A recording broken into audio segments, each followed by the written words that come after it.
I want to make my final points about the shocking state of where we are right now when it comes to our mental health. And it's quite simple, and the truth is really this. We are in a dire circumstance when it comes to our mental health. We're facing some real issues here. But the truth is that our current mayor of London has failed to protect our mental health. He's failed to look after our younger generation, and he's failed to innovate and provide solutions to our citizens. And it comes down to a lot of issues, and one of them, or a few of them, are anxiety, loneliness, panic, and hopelessness. Approximately half of the population here, 49%, have felt anxious or worried in the past 2 weeks. More than 1 in 5 people, that's 21%, have felt lonely in the previous 2 weeks. 1 in 6 people, that's 17%, have felt hopeless in the previous 2 weeks. And 1 in 8 people, that's 12%, have felt panicked in the previous 2 weeks. If that's you, please leave me a comment in the chat right now. Tell me if you felt this way. Sometimes it's good just to talk about it. Tell me if you're experiencing these things. Things are real. These are mental health issues that your current mayor is not addressing. He is using fear as a weapon. In my opinion, he is promoting these feelings of poor mental health, anxiety, loneliness, and panic and hopelessness with his lack of solutions, lack of a plan, and lack of a roadmap out of this pandemic. But it gets worse. Suicide. And recently, someone from the London Ambulance Service tweeted this out, and they said this, quote, "Sadly, the number of suicide and attempted suicide incidents we attend are increasing."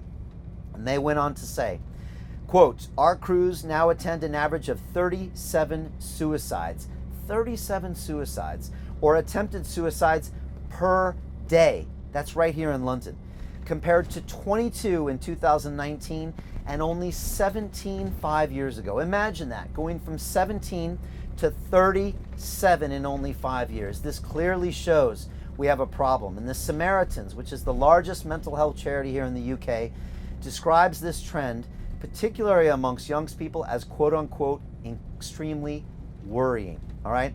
And it goes on to be worse, because the proportion of people who have experienced suicidal thoughts or feelings was approximately 10%. 10% of the people have experienced suicidal thoughts or feelings like that.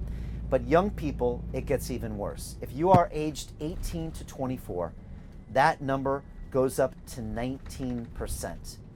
And if you are aged 25 to 34, you are significantly more likely to report suicidal thoughts and feelings. And it gets even worse. 1 in 5 unemployed people now, that's 21%, have reported suicidal thoughts and feelings. And so we're all feeling anxious and depressed. But it's nearly double for those of us that are unemployed, and so many of us are now. We see no roadmap out of this current problem. We don't have a mayor that has any proposal or ideas on how to get London back to work. We don't see any roadmap from our mayor or our prime minister of how we're going to get out of this crisis. And the problem is, this all leads to our mental health and struggles with our mental health. That's why my policy of Get London Back to Work is not just about the economy. It's not just about bringing jobs back. It's not about bringing businesses back. It's not about saving our small and medium-sized enterprises, which are responsible for 98% of the businesses here in London. My policy of Get London Back to Work is to strengthen our mental health. This is so crucial. We've got to have some hope. And I was speaking with Marie today in Ealing, and she said, "Brian, I run a beauty parlor right on Ealing High Street." She said, "I've run this for 46 years. She said, "We were operating in a COVID-safe way." She said, "They gave me 30 minutes to shut down my shop in the last lockdown." She said 30 minutes. She said, "Brian, we put up the barriers. We did everything right." And I said, "I understand." I said, "Hospitality venues and service venues like yours are only responsible for 3%. According to Public Health England's own data, 3% of transmissions. And yet they shut her businesses down and are not giving her any roadmap into the future." And she said, "Brian, you've got to give us some hope.